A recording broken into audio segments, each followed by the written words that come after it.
Apa nih? Astagfirullah. Astagfirullahaladzim. Dah gue tidak kejadian gedor. Astagfirullahaladzim, kamu ini berdosa banget. Gak kuat.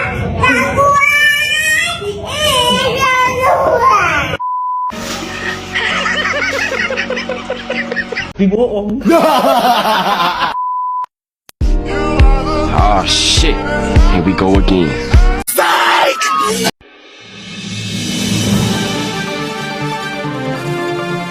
Audio Jungle.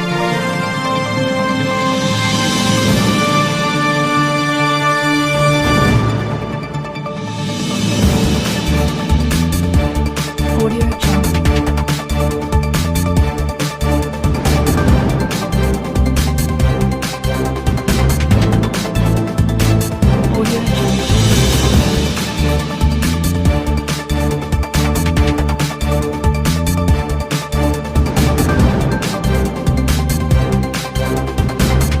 Audio Jungle.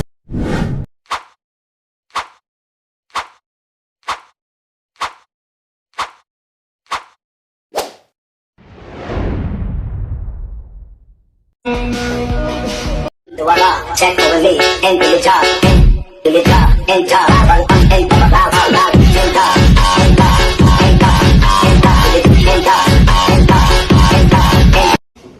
Assalamualaikum warahmatullahi wabarakatuh. Innalhamdulillah, nahmaduhu wa nasta'inuhu wa nastaghfiruh wa na'udzu billahi min shururi anfusina wa min sayyiati a'malina, may yahdihillahu fala mudilla lahu wa may yudlil fala hadiya lahu.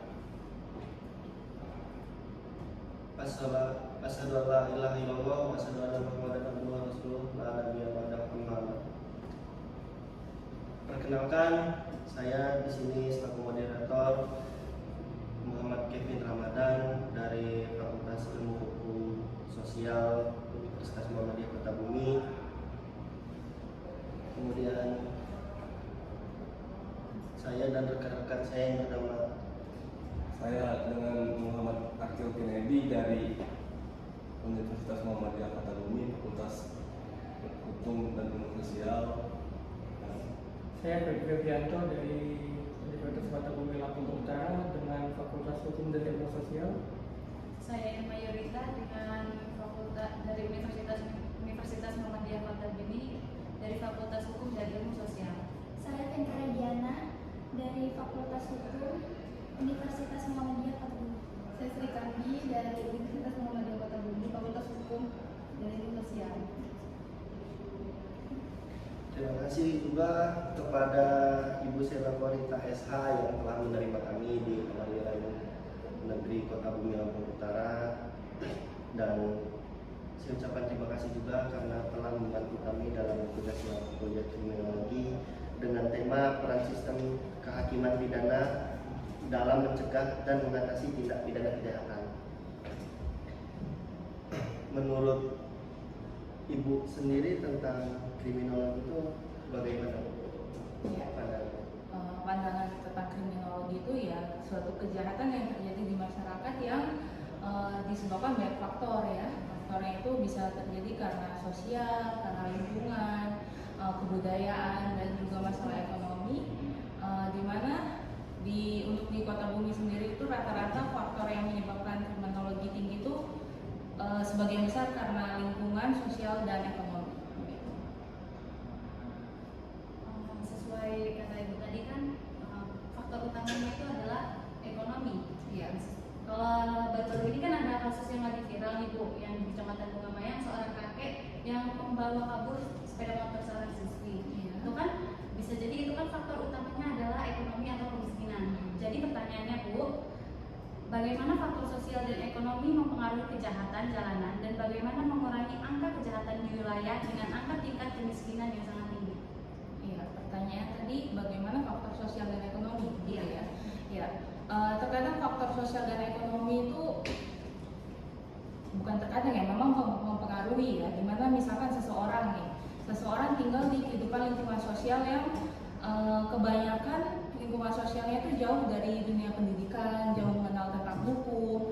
Nah, di situ bisa membuat karakter kepribadian seseorang itu berubah dari mana kita kan manusia terlahir baiklah putih gitu. Nah dengan karakter lingkungannya seperti itu bisa membuat seseorang berubah menjadi jadi buruk. Misalnya nih kalau di sini banyaknya kasus kayak perkara anak gitu ya, perkara anak karena lingkungannya anak-anak dibilang tidak bersekolah, tidak ada kasih sayang dari orang tuanya, sehingga dia lingkungannya itu tidak baik. Jadi diajak teman misalnya, weh maling yuk, lu mah gak gaul. Nah itu kan dari lingkungan. Sebenarnya ekonomi terkadang nggak mempengaruhi, tapi lingkungan tuh lebih condong mempengaruhi seseorang untuk melakukan tindak kriminal. Karena seperti tadi lingkungannya, dia dikata-katain nggak gaul lah gitu loh. Kayak pembalakan itu biasanya bukan karena dia nggak ada uang, tapi karena teman-temannya ngajak yuk biar gaul nih, biar ditakutin nih gitu. Kalau faktor ekonomi sendiri ya memang kesenjangan sosial itu bisa berdampak ke kasus kriminalitas itu meninggi lah ya, karena kebutuhan seseorang untuk mencukupi setidaknya kebutuhan primernya sandang, pangan, papan itu susah. Apalagi semenjak COVID, pendapatan seseorang turun, ada yang di PHK, itu juga mempengaruhi. Terus pertanyaan selanjutnya tadi, bagaimana sih kita cara mengurangi kejahatan itu di angka di wilayah kita tuh yang kemiskinannya meningkat? Oh ya, menanggulangi kejahatan karena kemiskinan. Ya, untuk menanggulangi kejahatan tuh kan tadi di beberapa faktor. Kita lihat tadi pertanyaannya karena kemiskinan, berarti untuk menanggulanginya itu kita selesaikan dulu akar masalahnya. Karena di sini kemiskinan berarti kita selesaikan masalah kemiskinannya dulu. Misalkan kayak angka kemiskinan tinggi, berarti yang harus dilakukan pemerintah ya. Misalkan menciptakan lapangan kerja, memberikan bantuan sosial, melakukan penyuluhan-penyuluhan, pendidikan sekolah gratis, terus menjaga keseimbangan harga pokok misalnya, karena hal-hal seperti itu kan bisa mempengaruhi tingkat ekonomi masyarakat. Nah dengan akar masalahnya yaitu ekonominya diperbaiki, otomatis tingkat kriminal juga berkurang begitu. Ya, lagi ya silakan. Ada sih Bu, faktor yang mempengaruhi kinerja aparat penegak hukum dalam menangani kasus kejahatan yang di lingkungan sekitar kita ini. Ya, faktor penegak hukum ya, karena kalau di sini karena saya sebagai hakim ya, berarti ruang lingkupnya saya sebagai pekerjaan saya aja ya. Kalau saya di pekerjaan berarti di persidangan ya. Kalau faktor yang mempengaruhi apa tadi, efek kinerja ya, faktor yang mempengaruhi kinerja hakim untuk melaksanakan untuk apa tadi? Mengenai kasus kejahatan. Oh, mengenai kasus kejahatan ya. Biasanya kalau faktor di persidangan itu dua faktornya, faktor internal dan eksternal. Faktor internal itu biasanya dari hakim sendiri. Kadang kami berusaha untuk bersidang secara cepat biar selesai perkara itu cepat. Cuman namanya hakim ada tugas dinas dadakan atau dadakan tuh bisa membuat penyelesaian perkara itu lambat. Terus faktor eksternal sendiri yaitu dari kehadiran para pihak, saksi-saksi, terus misalkan tuntutan yang selalu ditunda, bukan selalu ya, maksud saya kadang ditunda lah oleh penuntut umum sehingga sidangnya berlarut-larut seperti itu. Itu sih kalau penyelesaian perkara kenapa lama di sini. Ada lagi?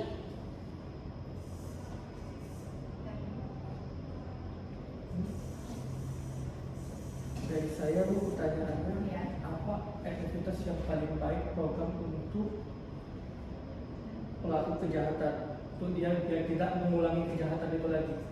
Oh ya, ini ya Rehabilitasinya gitu. Rehabilitasinya. Rehabilitasi yang baik. Kalau rehabilitasi yang baik dalam kriminologi itu kan memang ada dua ya upaya untuk mengurangi tingkat kejahatan, yaitu preventif dan represif ya, sebelum dan sesudah. Ini berarti pertanyaan sesudah ya.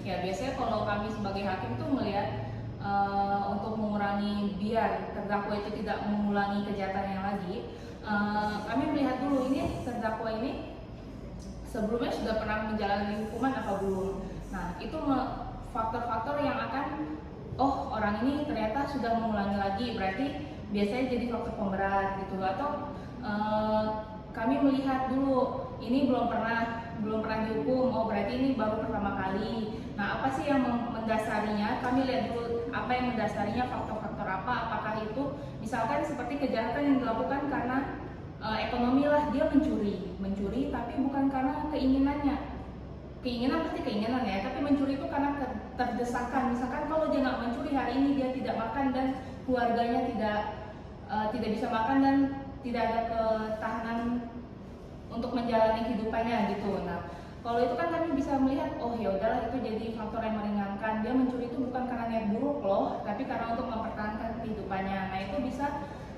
dikurangi dari hukumannya gitu. Nah, untuk biar dia tidak menjalani lagi, hakim itu kan bukan corong undang-undang. Jadi di persidangan biasanya kami tuh kayak memberikan apa ya, petuah lah, ibaratnya petuah atau wejangan-wejangan gitu. Ini loh yang harus dilakukan, ini loh yang tidak baik. Kalau memang kamu merasa kurang dalam pendapatanmu, datanglah ke dinas sosial, seperti itu. Jadi memberikan pengetahuan-pengetahuan, kamu masyarakat punya hak loh di negara ini, ada hak kamu gitu. Jadi dengan cara seperti itu, mudah-mudahan si terdakwa ini setelah dia dilakukan rehabilitasi ataupun dia dilakukan di lembaga pemasyarakatan, dia mempunyai ilmu lebih, setelah keluar itu dia untuk tidak mengulanginya lagi seperti itu. Upaya rehabilitasi itu selain pidana ada nggak untuk sistem hukum di Indonesia ini? Rehabilitasi, biasanya rehabilitasi itu ke arah narkotika sih ya. Ini untuk tindak kejahatan kriminal. Tindak Mas, pidana. selain dari pidana. Biasanya sih di pembinaan di lapas aja sih kalau tindak pidana biasa. Tapi kalau tindak pidana anak biasanya ada ini bekerja di dalam lembaga atau luar lembaga pengambilan orang tua seperti itu. Tapi kalau dewasa terbatas untuk direhabilitasi kalau narkotika atau di lapas pemasyarakatan itu.